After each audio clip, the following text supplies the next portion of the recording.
Yeah, well, you have a minyan Ma'ariv exactly at Seita Kochavim. In such a scenario, the halacha is you daven Ma'ariv first because you have there a Kriyat Shema, which is the Oraita, plus a Tadir, a mitzvah that comes more often. Ma'ariv is every night. Hanukkah is just 8 days a year. And indeed, in that clash, we paskin Ma'ariv first and then candles. However, if you're not planning to daven Ma'ariv then, you daven at the 8:30 p.m. minyan every night, or you're davening at 9:30, whatever time later, then there is no clash. And there is no isser to light candles before you daven Ma'ariv. So from this perspective, if you're home and you're not planning to go to Ma'ariv then, the halacha is very clear, and that is that you go ahead and you light candles first, and whenever you daven Ma'ariv, you daven Ma'ariv. But there is no isser on the books that you can't light candles before Ma'ariv. I get this question every year, so I wanted to make that clear. Point number one is the clash between Ma'ariv and candles is only if that's when your minyan is. But if that's not when your minyan is, then you should light candles then. So we're at Wednesday night. Either you've davened Ma'ariv and you've come home, or you're already at home. And now it's time to light candles. What is the time to light candles? So the Gemara says explicitly that the time is mishetishka hachama ad shetichle regel min hashuk. The time to light candles is when the sun goes down until there's no more people in the market. Not going into the intricacies of each. Let's start with the beginning. Mishetishka Hama is the machloket. Does that mean what we call sunset, or does that mean nightfall? Seita Kochavim, namely 4:42 Wednesday night or 5:02 Wednesday night. 2 days, pretty equal on both sides. Whatever your minhag is, that's what you should do. That's the beginning time to light candles. The end time is a bit more complex until there's no one left in the marketplace. Is that another way of saying half an hour? Or does that mean, no, literally, until there's no one left outside? Now, there's a big nafkamina between these two interpretations. If it means simply a half an hour, and the Gemara's way of saying half an hour is until no one else is in the marketplace, namely a half an hour later, then you light candles. A half an hour later, you can blow them out. But if it literally means until there's no one in the marketplace, then maybe today, since people are out and about far later than once upon a time, they're not just out from, say, 5:02 to 5:32. They're out till 8, 9, 10 o'clock at night. Then you have to put enough oil in there till then. So there were people that paskin that way. The Griz Soloveitchik, the uncle of Rav Soloveitchik, did paskin that way. He lived in Geula across from the old Edison Theater. The late show ended at midnight. So he would light candles at the earliest time, namely at Shkia, and he would put enough oil to last hours and hours. But I would say lahalacha, Am Yisrael has been makel on both sides of this question. Namely, on the one hand, the starting time. Even though lechatchila, it's great to light candles at the first possible time you can. Quite frankly, since people are out and about much later, you can even light candles later and with a bracha. So if you're not home or you're in a traffic jam and it's 6 o'clock in the evening or 8 o'clock in the evening, when people are still outside in Efrat, you can still light candles and with a bracha. That's with regard to the starting time. With regard to the ending time, it seems like we also go likula. Namely, the requisite time that it has to be lit is only half an hour. Even if you light it at a time, say at 5:02, and it's only going to last till 5:32, that's 100% kosher, even though people are outside much later. However, I will add one little twinge. If your candles last for longer and there's no real reason to blow them out, I would definitely say there's a kiyum of leaving them lit simply because there are people outside much more than that half an hour. So just to reiterate, we start lighting candles either at sunset around 4:42 on Wednesday night or at Seita Kochavim 5:02. If you usually daven Ma'ariv around that time, Ma'ariv comes first, and if not, you should light candles then. And if you're not home, you don't have to worry so much because people are out and about for far, far later than once upon a time. The candles have to be lit for half an hour, and ultimately, if they're lit for half an hour, you fulfilled your mitzvah. My advice is if you buy, for example, the ready-made oils and they last for 2 hours, leave them lit because there are people outside and therefore there is a kiyum beyond. However, because of that machlokas, if you're planning to leave the house after a half an hour and for security purposes, you don't want to burn down your house, you don't want to leave candles lit when you're not there, then before lighting candles, you should say, these candles will only be lit for half an hour. Make that tinai, make that condition, light the candles, and half an hour later, you can blow them out and go to your Chanukah parties or wherever you might go that evening. The reason I say that is just because of that opinion that says today, regel min hashuk is much later. So, very simply, Wednesday night, either we daven Ma'ariv with Al Hanisim, or we light candles first. And on Wednesday night, when we light candles, we'll make 3 brachas. Lahadlik ner Chanukah, lahadlik ner shel Chanukah, Sha'as Hanisim, and Shehechiyanu, and then you light the candles. That's Wednesday night. Well, what are we doing is you forget Al Hanisim, you do not go back and fix it. The reason is very simply, you already said thank you to Hashem. You said Modim Anachnu Lach. You said Atov Shimcha Ulechana Elohodot. You did say thank you. However, you didn't say thank you very much. You didn't specifically mention the miracles of Hanukkah. So it's not like you didn't mention a thank you at all. And therefore, the halacha is both in benching as well as in davening. If you forget Al Hanisim, then you don't have to worry. You don't have to go back. Now comes the question that many people ask, and that is, where do I put my menorah? So the halacha seems to be pretty clear, and that is you should put your menorah at the petach, at the doorway of your chatzer, of your courtyard. Many of the people listening here who live on, say, Rehov HaMenorah, have a little courtyard, and then they have a house, door to the house. The proper place to place the menorah would be at the petach, at the doorway into your courtyard. We passed in like Tosfot against Rashi on this, provided that people could see it there. However, if you don't live in a place that people could see it, say you live on the 2nd floor, the 3rd floor of an apartment building, then the halacha is you should place it by a window, again facing the outside. And only b'sha'at hasakana, only at a time of great danger, you put it inside the house on a table. Now, throughout the generations, there have been various shitot that said that since there was once a sakana, even if it goes away, you can continue to light inside the house. That's the way most Hasidim do it. I personally believe there's no reason not to light the menorah properly, as the Gemara says, as Paskin in Shulchan Aruch, in the land of Israel, and therefore you should light it outside if there is people that see it, or if you live on a higher floor, at the window where people can see it. So the degradation should be the petach of your chatzer. It's your chatzer, your courtyard, and people see it. And if not, and equal to that is the window inside.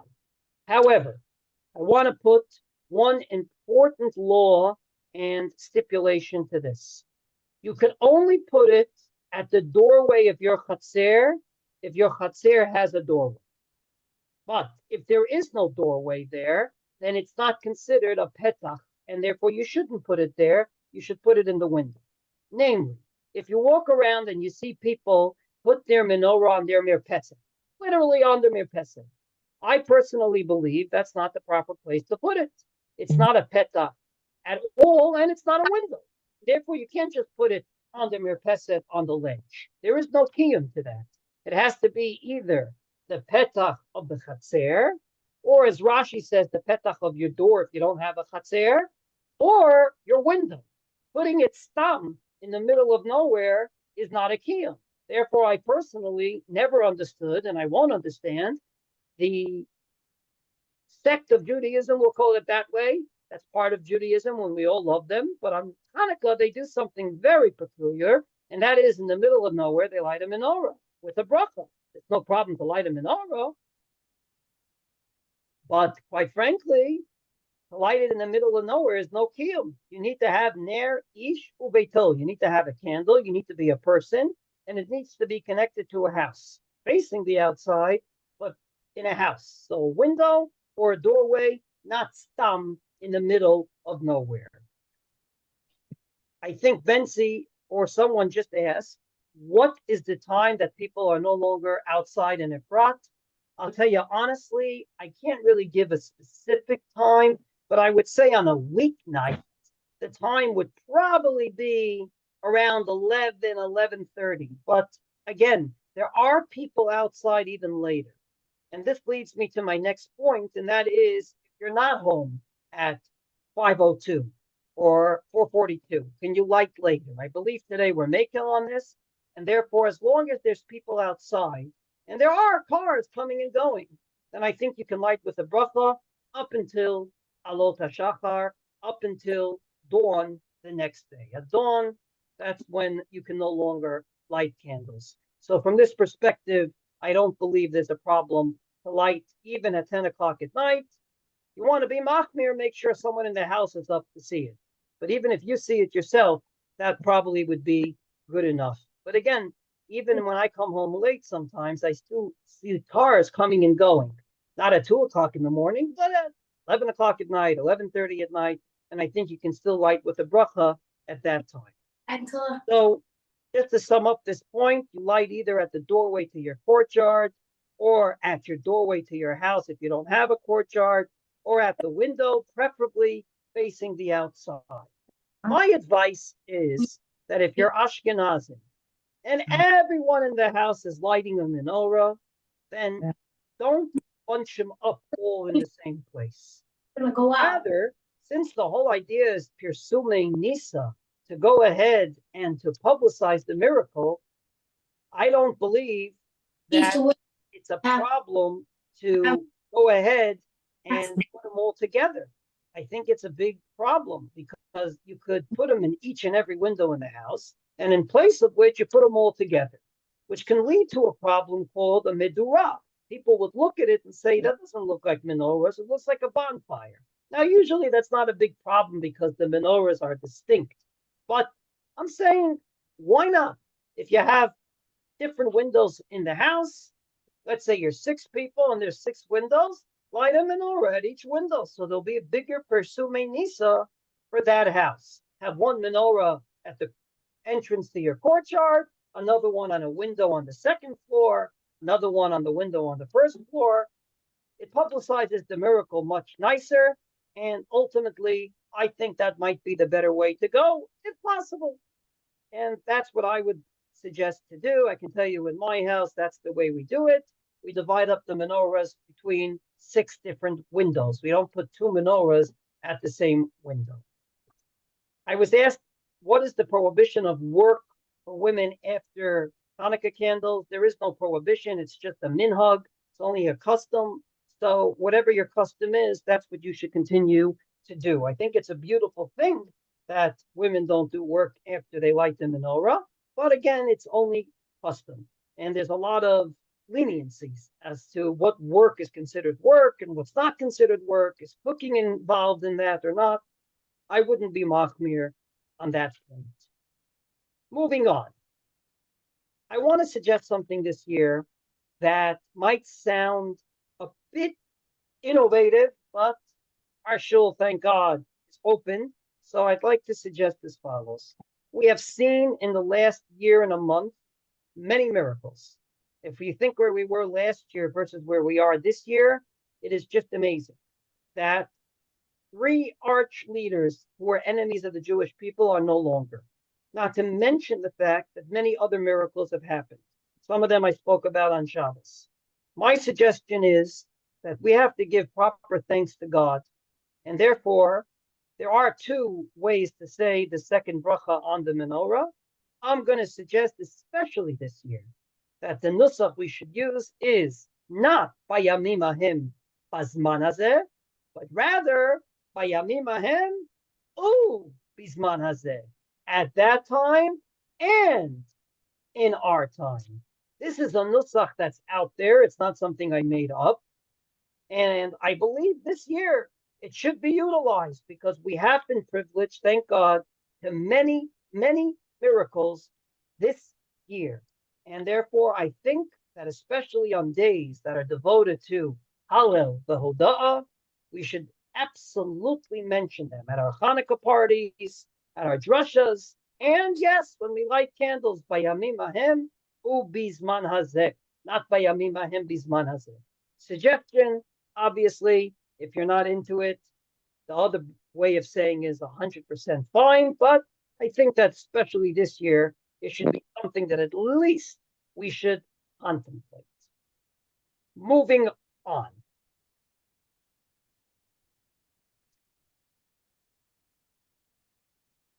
Height.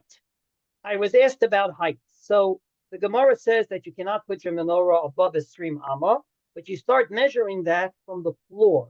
You don't mention that. You don't start measuring that from the street. So if you live on the third floor, you don't measure it from the street below. You measure it from the floor that you're on. And I never saw anyone put a menorah that high in their house. I don't even think our ceiling goes that high. That's way, way too high. So therefore, that in and of itself, the height of the menorah shouldn't be a problem when you light the menorah. So ultimately, what we said until now is Wednesday night, we light the menorah. Ma'ariv comes first. If that's when you usually daven Ma'ariv, I would suggest to change to that second bracha. You say the three brachas, you light the menorah. The place for it should be the petach of your chatzer, of your courtyard, or of your home, if you don't have a courtyard, or your window, if it's impossible because you live on the third floor. If you live in an apartment building, is your staircase considered your chatzer? Therefore, you should light perhaps at the petach of the building, petach of the parking lot. I personally, even though this is a machlokas between the Chazon Ish and the Grees, I personally paskin not, because I don't believe that a staircase is a chatzer. A chatzer is like a lobby of a hotel. People sit there, they drink coffee there, they talk. We don't have that in a staircase. A staircase is strictly to get to your home, to get to someone's house. You don't start having conversations on the staircase. So therefore, I don't believe that apartment buildings today are considered a chatzer. And therefore, the proper place to light is either going to be the petach of your apartment, if people can see it, or better yet, at the window, because more people can see it on the street. Moving on. I would say the most common questions about Chanukah is what happens if I'm not home. So if we're home Wednesday night, there's no problem. What happens if we're not home? What can we do? Best case scenario is if someone is home and they can light the menorah and they're over bar bat mitzvah age, you have fulfilled your obligation. The basic obligation is ner ish uveito. As long as there's candles in the house, even if you're in a different location, you have fulfilled your obligation. So from this perspective, if chayalim are not home and there are people in their home lighting the menorah, they have no obligation to light a menorah where they are. The fact that we add menorahs in the Ashkenazi community is what we call mehadrin min mehadrin. But the basic obligation is fulfilled if someone's home. However, if nobody is home, and you won't be home that night even later, let's say you're planning a trip, the trip leaves at 4 o'clock in the afternoon, and you're going to be on a plane, you cannot light the menorah that day. The earliest time you can light a menorah of BeTevet is at Plag HaMincha, which is about an hour and a quarter before nightfall. And you're not home, you're at the airport, and you're going to be on a flight all night. What should you do in that case? I personally paskin in that case that your seat on the plane is your bayit for that night. That's where you're going to eat. That's where you're going to sleep. And therefore, since it's considered your bayit for that night, I believe that you can light your menorah there. The problem is they won't let you light a menorah on the plane. Namely, if you're on the plane, they're not going to let you light a menorah in your seat, a real menorah with fire. So my suggestion is that if that's the case, you should take a flashlight that has not LED lights, but a real bulb, namely a bulb with a filament in it that gets very hot. You should light it in your seat, but I would suggest maybe without a bracha. The reason I say that is there is a school of thought about Hanukkah candles, not Shabbos candles, but Hanukkah candles, that it has to be Dumya de Migdash. And in the Beis Hamikdash, they didn't use light bulbs, they used real oil and wicks. And therefore, my suggestion would be that maybe because of this school of thought, which is a very central one, you should definitely light in your seat a flashlight, just like the oils and wicks, it will run out via the battery eventually, but without a bracha.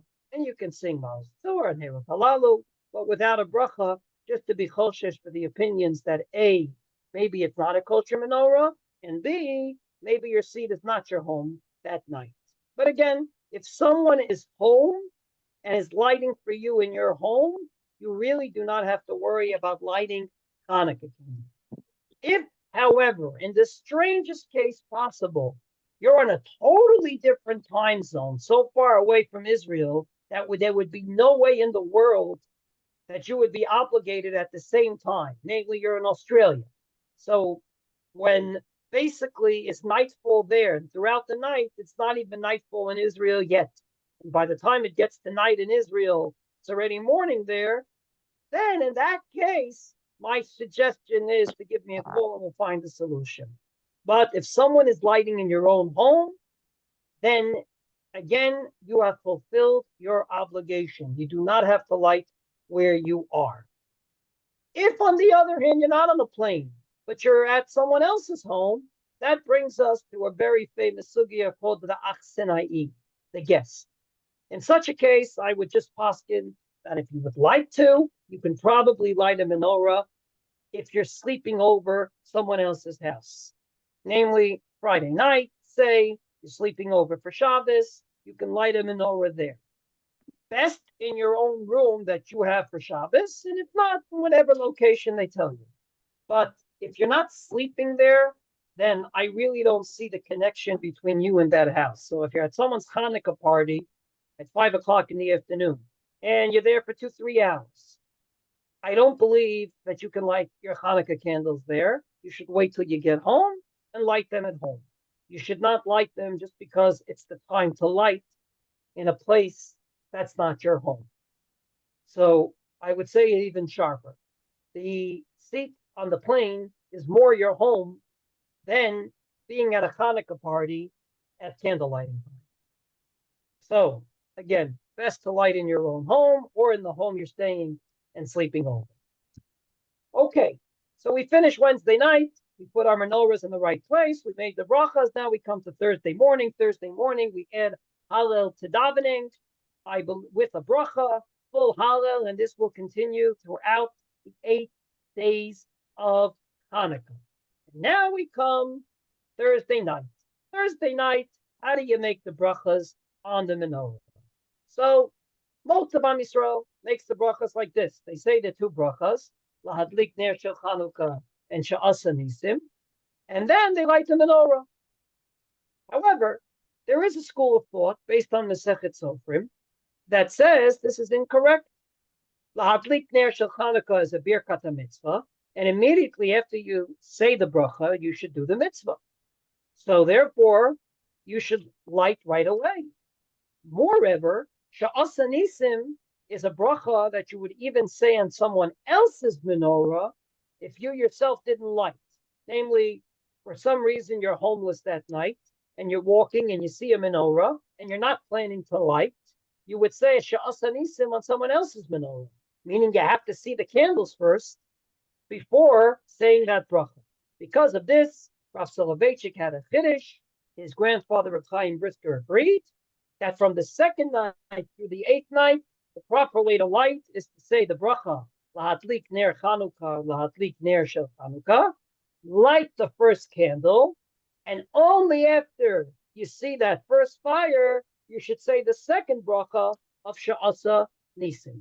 I don't know how common this is. I can tell you it's pretty common with the students of Rav Soloveitchik. And I personally think there's nothing to lose and everything to gain. Namely, you are making the brachas and you are choshesh for the other opinions. And I think it's nice to ultimately say the bracha, light right away, and then say sha'as anisim. I'm just pointing that out. If your minhag is to do both brachas and light, it's 100% fine. That's what most of Am Yisrael does. But in honor of Rav Soloveitchik, I thought it would be a good idea to mention.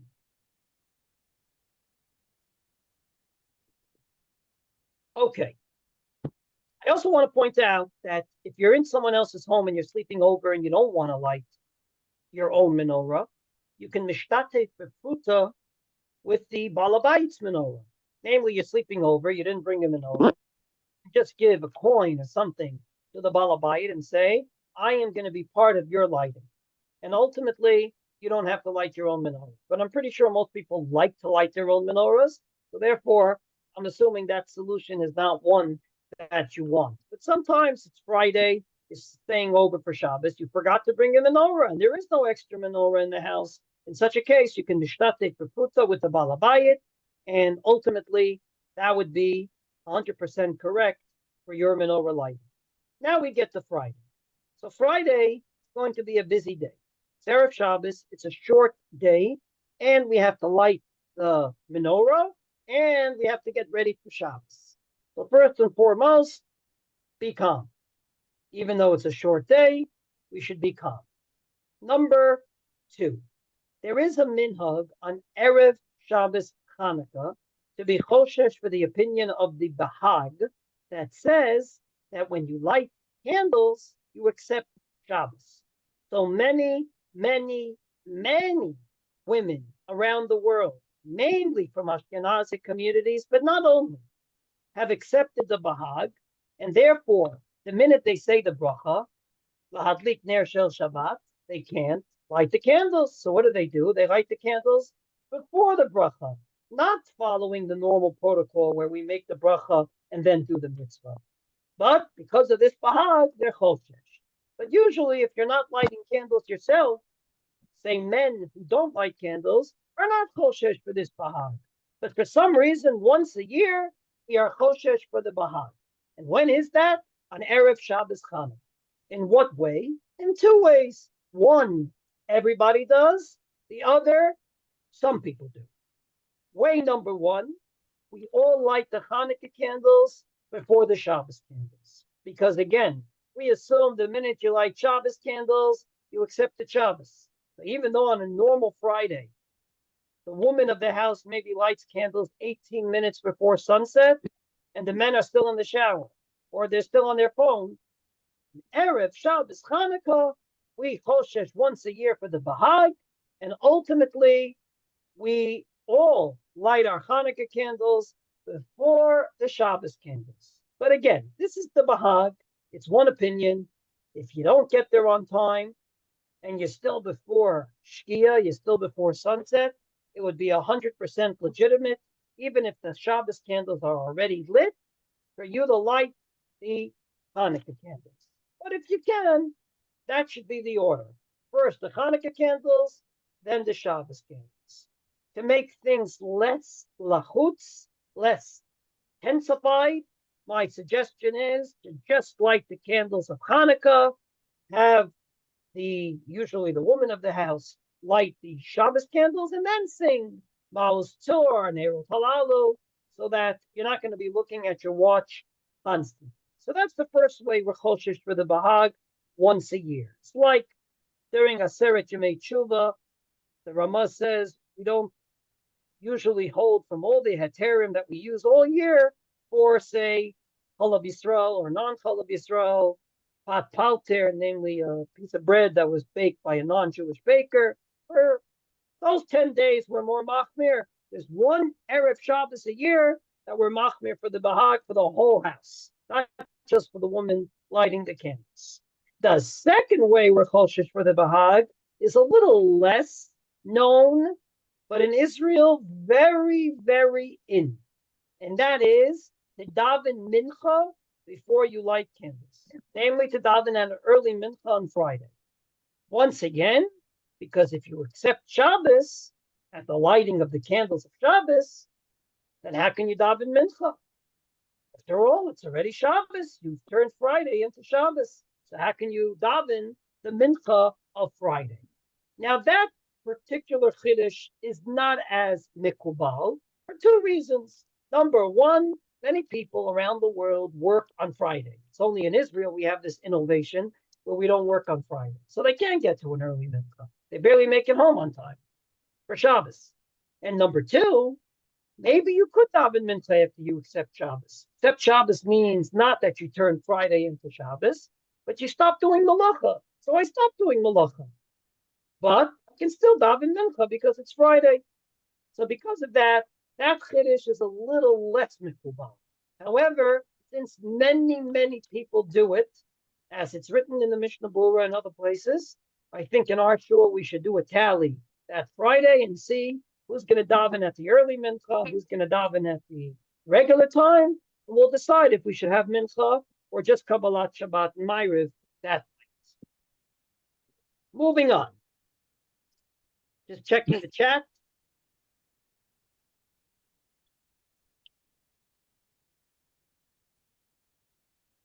Okay. If there's a siren in the middle of lighting candles, chas v'shalom, then obviously pikuach nefesh toche et kol haTorah kula. And the first and foremost thing you should do is to follow the regulations of saving yourself, and it's much more important than any bracha levatala or whatnot. If there's a minute and a half and you don't get nervous that easily, and there's a siren, you should say the bracha quickly, light one candle, even on the 8th night, and obviously go into the secure room. But again, that's only for someone that can keep his head straight in a minute and a half when there's a siren. I don't believe that's a good thing to do for everyone. And then after the siren is over and we can come out of our secure rooms, then we'll go back and light candles. If indeed you lit one candle and then you went into the room, I don't believe that you light the rest of the candles with a bracha because you fulfilled your obligation. But if you didn't even do one, then you should obviously make the bracha and light the candles when unfortunately this happens, which hopefully will not happen. Moving on. So we got to Friday. We got through the day. We lit our Shabbos candle, our Chanukah candles. Again, before Shabbos, obviously. We lit our Chanukah candles and then our Shabbos candles. And we'll decide if we'll have mincha that day in our shul or not. We'll have only an early mincha, and then we'll come for Kabbalah, Shabbos, and Ma'ariv. How long do the candles have to light? So ultimately, Erev Shabbos is different than all the rest because we light candles much earlier. We cannot light after nightfall. We can't even light at sunset and onwards. And therefore, we have to put just a little more oil in there to last for at least a half an hour after nightfall, or at the very least, a half an hour after sunset. So from this perspective, you use those classical wax candles, not the extra big ones. The regular ones, they're usually not suitable for Friday night because they do not last that long. So you have to use the oil. Even the pre-made oil lasts for at least 2.5 hours. So you got no problem there. Or you use the extra long candles of wax that they sell, which indeed do last for longer. And therefore, the candles on a Friday night have to last for at least a half an hour after sunset, even though you light them much earlier. Or if you want to be even more machmir, a half an hour after nightfall. Again, those very big candles you don't have a problem with. The pre-made oils you obviously don't have a problem with. And if you put your own oil in your menorah, then just put in a little extra, and I'm pretty sure you'll be okay. Now, on every night of Hanukkah, obviously on Friday night this is not relevant, but in every other night of Hanukkah, if you put enough oil into your menorah and you lit the candles in a place where they could last, and all of a sudden, for some reason, Murphy's Law number 28, one of them blew out, or all of them blew out, you do not have to light them again. That's the halacha. It's a big machlokas in the Gemara, and we paskin that if you lit them in a place not very windy, but in a place where they could last, in the glass box outside or by your window inside, and the window's closed, so therefore it could last. But for some reason it was blown out, you do not have to relight them. You've done the mitzvah, you did everything right. For some reason, they blew out. Obviously, Friday night, that's the one night where even if you want to, you can't relight them because it's already Shabbos. Okay, now we got the Shabbos. On Shabbos is an interesting question that goes like this. I already said, good question. So I believe Mr. Schlackman just asked if you light, if you put in enough oil, can you light earlier on every other night? The answer is no. On every other night, the earliest time you can light is at sunset. Lighting from Plag HaMincha, which is around 3:30 in the afternoon nowadays, is BeTevet.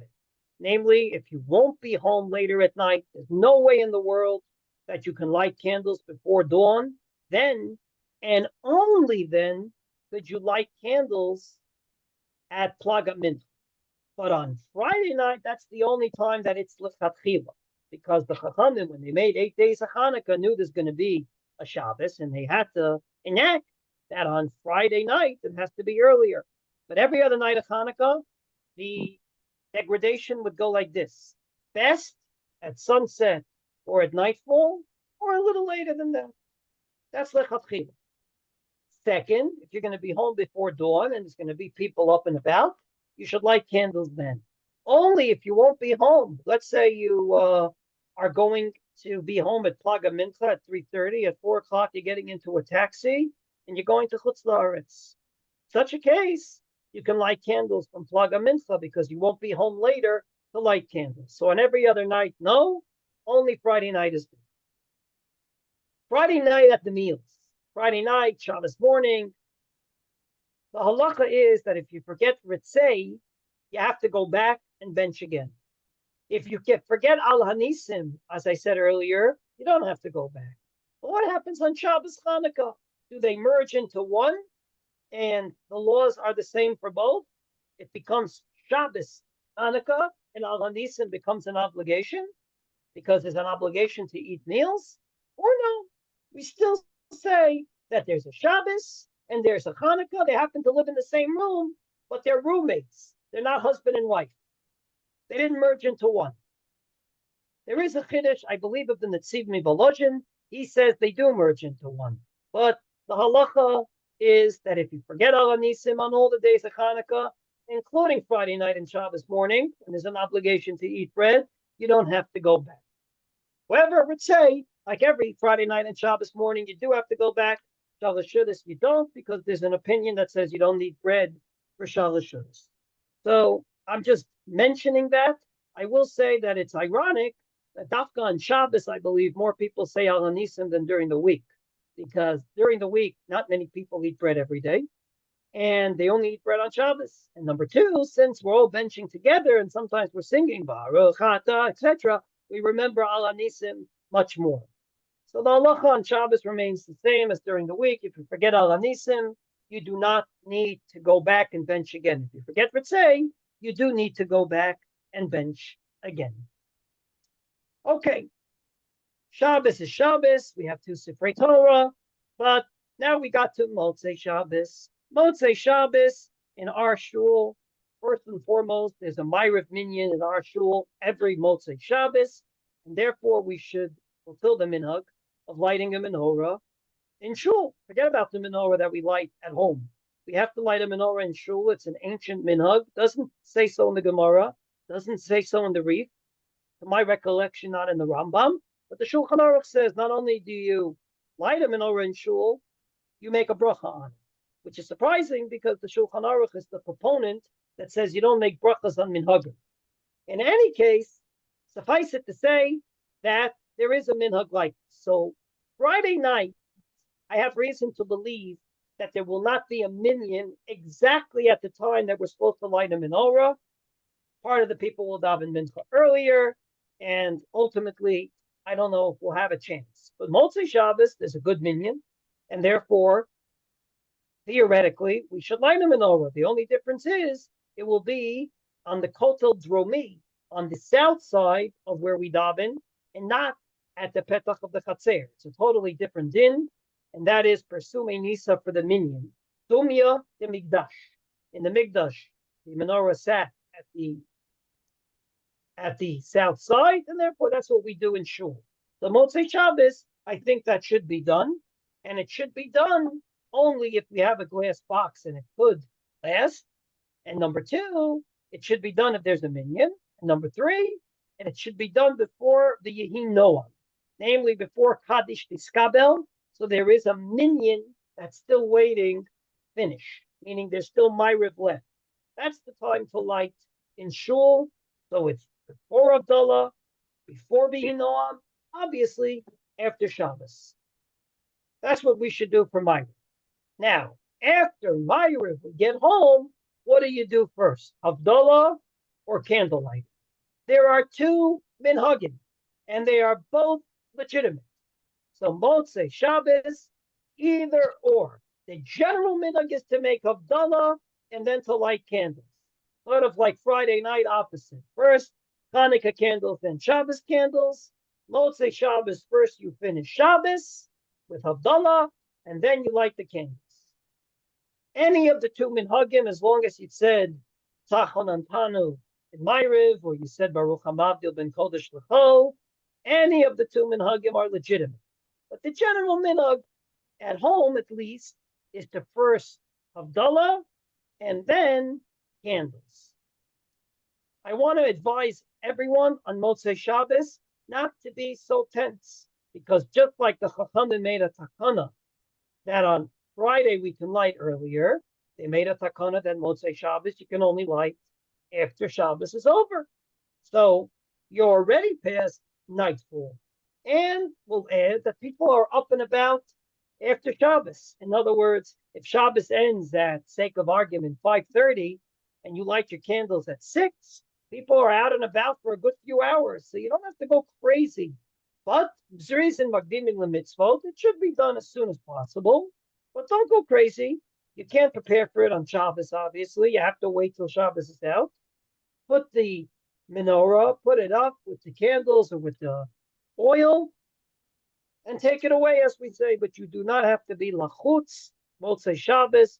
Right away, we have to light the menorah. Oh my gosh, because we already passed the time of Tzeit HaKochavim, simply because we have no breira. It's Shabbos. You can't light candles on Shabbos.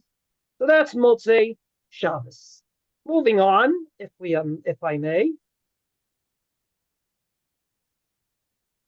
If you have Hanukkah parties, and Hanukkah parties, you would like to light a menorah, it's beautiful. It's a very nice thing to light a menorah at a Hanukkah party. However, as I said earlier, if it's not your home and you already lit your menorah by the window, then I don't see any heter to light the menorah with a bracha. So this would apply to a wedding. This would apply to a bar mitzvah, any hall you're in.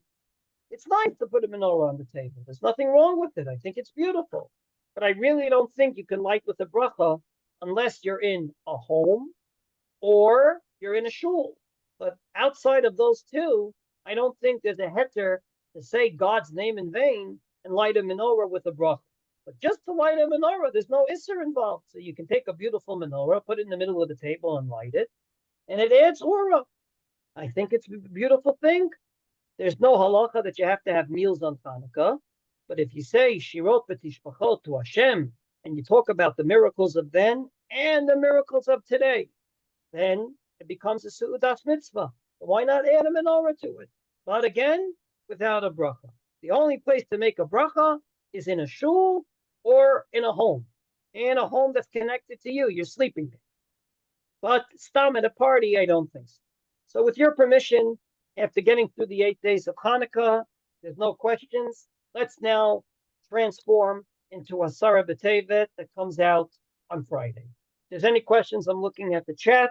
Please write them. We'll answer them even though we're going into Asara BeTevet. So for us here in Israel, Asara BeTevet is the shortest fast that I know of. In Australia, it's the longest fast. It's like what Shiva Asar B'Tammuz is to us, is what Asara BeTevet is to people living in Australia. In any case, it's a very short fast, but it comes out on a short Friday. And therefore, a few things that I think is important to mention regarding Asara BeTevet this year. First of all, we all hope that Asara BeTevet will not be a fast day. It will be a day of feasting. Bezrat Hashem, everything I'm about to say will be in a history book. But if this will not be the case, then number one, the fast does not start at night. We're in a different situation today. Thank God it starts at dawn. Now you look at any luach, there's about 5, 6, 7 suggestions of what dawn is. So if you want to get up early before the fast and eat, you have to do 2 things. Number one, before you go to sleep, you say, I'm getting up before the fast. The fact that you set your alarm clock usually is a dead giveaway. You're getting up before the fast. You can drink even without that t'nai, but if you want to get up before the fast and eat, you should say it before you go to sleep. Number 2, in my humble opinion, because today we're in a situation that's different, you could be makel on when dawn is. Namely, if there's a luach that says that there's 15 suggestions when dawn is, the earliest is 3:06, the latest is 5:06, you can go with the 5:06, especially when the fast comes out on a Friday. Especially when the fast comes out on a Friday, because there's a day on the Gemara that we don't paskin like, but it's in there, that if a fast day comes out on a Friday, you don't fast the full day. So in general, I tell people that any of these minor fast days, you can go with the latest dawn. You don't have to go with the earliest dawn, but especially when it comes out on a Friday. So again, if you want to get up before the fast Thursday night into Friday, one, before you go to sleep, make it t'nai. Say, I will get up before the fast to eat when you set your alarm clock. If you get up in the middle of the night and you want to drink, you don't need that t'nai. Number 2, you can go with the latest dawn, whatever that is. So Friday begins, you have to prepare for Shabbos, and it's a fast day. I would suggest try to make as many preparations earlier to make it easier on yourselves. We're not eating, we're not drinking. It's a short day, but still, to exert a lot of energy on Friday when we're fasting, not a good idea. So if you can make your preparations a little earlier, I think that might be a good idea. However, not everything could be done earlier. So let's begin taking a hot shower before Shabbos. Taking a hot shower before Shabbos. I want to make it very clear. On the minor fast days, namely Tzom Gedalia, Asara BeTevet, Tanit Esther, and Yud Zayin B'Tammuz, there is no Isser outside of eating and drinking. That's the halacha. However, there are chumras that are written in the Mishnah Berurah, written in the Poskim. One of them is that you shouldn't take a hot shower. So even though the Shulchan Aruch paskins, and I quote his words, so motalal, chutz mitisha b'av, mutarim, these fast days outside of Tisha B'Av, you are allowed to rechitza, sicha, ni'ilat hasadar, v'tashmish hamita. Namely, of the 5 things that are forbidden on Yom Kippur and Tisha B'Av, the only 2 are eating and drinking. Still, there is a chumrah that's written in the Mishnah for a bala nefesh to accept upon themselves certain chumras like not bathing and not this and not that. Because this year it comes out on Erev Shabbos, even the Mishnah Berurah who mentioned those chumras says, and I quote, "Ve'im kal yud BeTevet Erev Shabbat ein lahachmir berechitza bechamin ifnei vod haShabbat." Says the Mishnah Berurah black on white, even if you have a chumrah on the minor fast days, not to take a hot shower, you can take a hot shower this year because it's in honor of Shabbos. In addition to which, there is a chumrah that's written that again is not the halacha, and that is you're not allowed to brush your teeth and you're not allowed to use mouthwash on a fast day. This year, because it comes out on Friday, once again, there is many that are mekel. I'll just read the words of the Piskei Tshuvot, and I quote, excuse me, the Mishnah Berurah himself, in a regular fast day, Rashi Zaher Beyoter, Lakuf Rosho, Upiv Lamata, Shalo Yavo Ligrano. That you brush your teeth, you make sure to spit it out. Use mouthwash. You make sure to spit it out. But he adds, and I quote from the Piskei Teshuvot, "V'hamitzta'er li kanes l'Shabbat v'lo tzictzuach shinayim im mishcha b'shtifat peh b'mei peh mutar u'b'tnai sheyiflot hakol." So even if you have a chumrah on a regular fast day of these minor fast days, not to brush your teeth, not to use mouthwash, on Erev Shabbos, it will be mutter in honor of Shabbos. Number 3. So we took care of, do we eat before the fast, before dawn? We've taken care of getting ready for Shabbos physically, showering, brushing your teeth, mouthwash. Now let's get into the food. There is a mitzvah on every Erev Shabbos to taste from the food going into Shabbos. The general reason for that is to make sure it doesn't need a little salt, a little pepper, to make it ready for Shabbos. That's the regular reason. There are other reasons, but that's the main reason. Can you do it on Friday? That's a fast day. The answer is it's pretty problematic. It's really eating. There are those, however, that allow you to put it on the tip of your tongue and spit it out. So you taste, but you don't swallow, obviously. And that would be okay if you indeed need to check if the food is edible. Namely, if you put enough salt, enough pepper, whatever it might be, you could do that even if it's Friday of Asara BeTevet. Again, only if needed. Next, there is a minhag on a fast day not to touch food.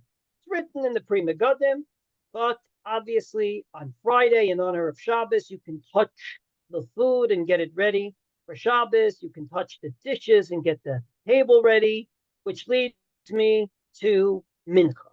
So the day is not long, but there is a problem. We do fast on Friday if a fast day comes out that day. On the other hand, it's a very big problem to fast on Shabbos. And therefore, because it's a big problem to fast on Shabbos, you should not delay your Shabbos meal. Not just because you're hungry, you didn't eat all day, but because it's a problem to fast on Shabbos. Therefore, it's extremely important that we get home literally when the fast ends. So if the fast is going to end, I'm just throwing it out there. I looked before this Zoom. I believe the fast ends at 5:12. We should be at our tables ready at 5:12 to make Kiddush. How are we supposed to pull this off? Very simply, we should make Mincha a little earlier. Now, obviously, if we dilly-dally a bit, it's not the end of the world. But at least lechatchila, we should do everything possible so that we ultimately do not fast on Shabbos. We fast on Friday and not on Shabbos. So for sake of argument, that particular Friday, instead of making Mincha 10 minutes before Shkia, you have to add in laning, Torah for the fast day. We say Anenu, one extra bracha. We'll make Mincha a little earlier than that, so that ultimately we'll daven Mincha, Kabbalah Shabbos, Ma'ariv, get home, so that at Tzeitat Kochavim we can make Kiddush and we can break our fast. I will add that the post can say that if you have the minhag every Friday night to sing Shalom Aleichem and Eshet Chayil and bless your children, then if you're ready at Tzeitat Kochavim, make Kiddush, say Amotzi, and then sing Shalom Aleichem, Eshet Chayil and bless your children on that particular Friday night, simply because, again, we do not want to fast on Shabbos. We want to fast on Friday only. So to reiterate, that particular Friday, which is a fast day, dawn is when the fast starts. You can go with the latest dawn in your luach. Make a t'nai beforehand that you're gonna, before you go to sleep, that you're gonna eat before the fast. Shachris doesn't change. Same Shachris like every fast day. Go easy on your Shabbos preparations. You can be mekel, even if you have a chumrah every fast day, to both take a shower, brush your teeth, and mouthwash. So basically, outside of eating and drinking, no other chumras. You can taste the food of Shabbos by putting it on your tongue and spitting it out if need be. If need be, we should daven mincha much earlier than we usually do on a Friday. First of all, to get in the Torah, the Asara, and the Anenu, and also to get to the table as much as possible by Tzeta Kochavim by the time the fast ends. So if it's 5:12, 5:12, we should be at our tables making Kiddush. And then the fast ends. And my advice is, Eshet Chayil, Shalom Aleichem, and all the wonderful things we do should be done either prior to 5:12 or after you make a motzi. Just like on Erev Shabbos Chanukah, we change and we maybe daven mincha earlier. And Asara BeTevet comes out on Friday, we can sing Eshet Chayil and Shalom Aleichem either after we say Hamotzi. So with this, I conclude. If there's any other questions, please write them in the chat, because for some reason, I don't hear you.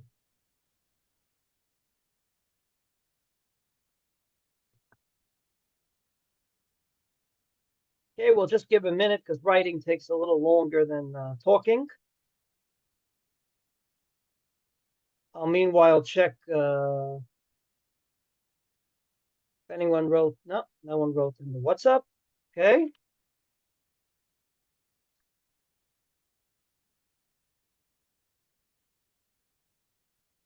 Thank you for the compliment.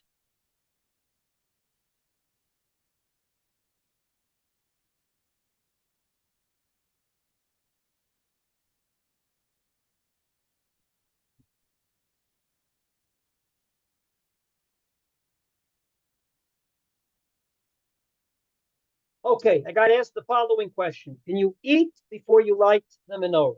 The halacha is not different than eating before you daven Ma'ariv, and it's even more chomer by Ma'ariv because it's a mitzvah d'oraisa to say Kriyat Shema. The answer is going to be that you should preferably light the menorah before you eat, obviously, and daven Ma'ariv before you eat. But if for some reason the minyan's later, you'll be home later, put a reminder in your phone or in your calendar that will go ahead and beep at that moment when you come home, or beep later in the evening. That would be your heter to eat. You have a reminder that ultimately you do not finish the day without lighting the menorah and davening Ma'ariv, wherever it might be. I can tell you when I travel, and sometimes I do not get to a minyan for Mincha Ma'ariv because of my schedule. I always put a little note in my calendar, 10 o'clock at night, which I hope there's no meetings at, Ma'ariv. Because without it, it's very problematic indeed to eat. So that doesn't change the Hanukkah candles. For some reason, people remember it by Hanukkah candles and not by Ma'ariv every night. So if anything, Ma'ariv is more chomer because it's the Raisa and this is the Rabban. One more question I was asked, not in the chat, but in WhatsApp, so I'll just mention it. It's a very, very good question, and it goes like this. If we have many people in the house lighting the menorah, why don't women that are married light? So I hate to be so innovative twice in the same evening. You already said to say change the bracha. So I'm going to tell you my personal point of view. I have no idea how to explain the Mishnah Berurah's Chiddush. The Chafetz Chaim Zecher Tzadik Livracha, Shani Afar Tachat LeRaglav. Believe me, I am not even close to the Chafetz Chaim in any which way, shape, or form. He was heads and shoulders above me. He writes a chiddush that married women don't light a menorah ki ishto kegufo. Ishto kegufo is a phrase that's taken from Hilchot Edut. That means that since ishto kegufo, your wife is like you, then say your wife's sister, who's married to your brother-in-law, can't be an aide at your wedding because ishto kegufo. That's where it's taken. To take it to a mitzvah, which is ultimately a mitzvah on each and every person, and to say ishto kegufo is a big chiddush. We don't say that by any other mitzvah. We don't say that by eating matzah. We don't say that by Megillah reading, any other mitzvah that women are obligated in. So it's very, very hard to explain. The only way to explain it is to say that since the basic mitzvah is ner ishu beito, so one menorah for the house suffices. But if that's the case, it would apply to everyone in the house, as Sfardim do, not just to the wife. So I'll be honest with you, I really don't have a good answer. And in my house, my wife lights the menorah, just like I light the menorah, as well as my daughters and my sons light menorahs. We're Ashkenazi. I will tell you that was the minhag in Rav Soloveitchik's house. That was the minhag in Mori Virabi Rav Lichtenstein's house. I never understood the minhag the other way. I, to this moment, can't really explain it. I don't know why it's become such a minhag. But you should know that the Mishnah Berurah says it, and if women don't light a menorah, it's not the end of the world, because as long as there's a menorah in the house, that would be good enough for the women as well as for the men. So from this perspective, if that's your minhag, you can continue with. But I really don't have a good answer. Therefore, in our house, women light just like men, including my wife. So sorry, I can't give a good answer on that. And I really think that either you don't light at all, only one person lights. This perspective, it applies to men and women equally, or everyone lights. I also find it very strange that when kids are in school and they come home with their menorahs that always last for exactly half of Chanukah that they made, we encourage them, both women and men, namely girls and boys, to light. And all of a sudden they become bat mitzvah. No. So I never understood that either.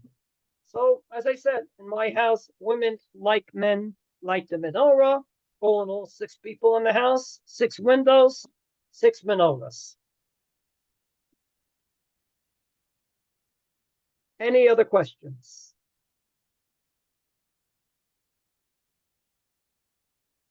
Okay, I don't see any other questions, neither on the chat nor on WhatsApp. I'll just give one last set. Thank you, Shlomo, for the beautiful compliment. I'll just end with the following.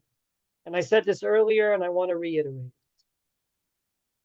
It's extremely important, in my opinion, when we have days that are devoted to Hallel v'Hoda'ah, to saying thank you to God, not just to mention the Maccabim and the Chashmonaim and everyone else, but to also mention the miracles of our days.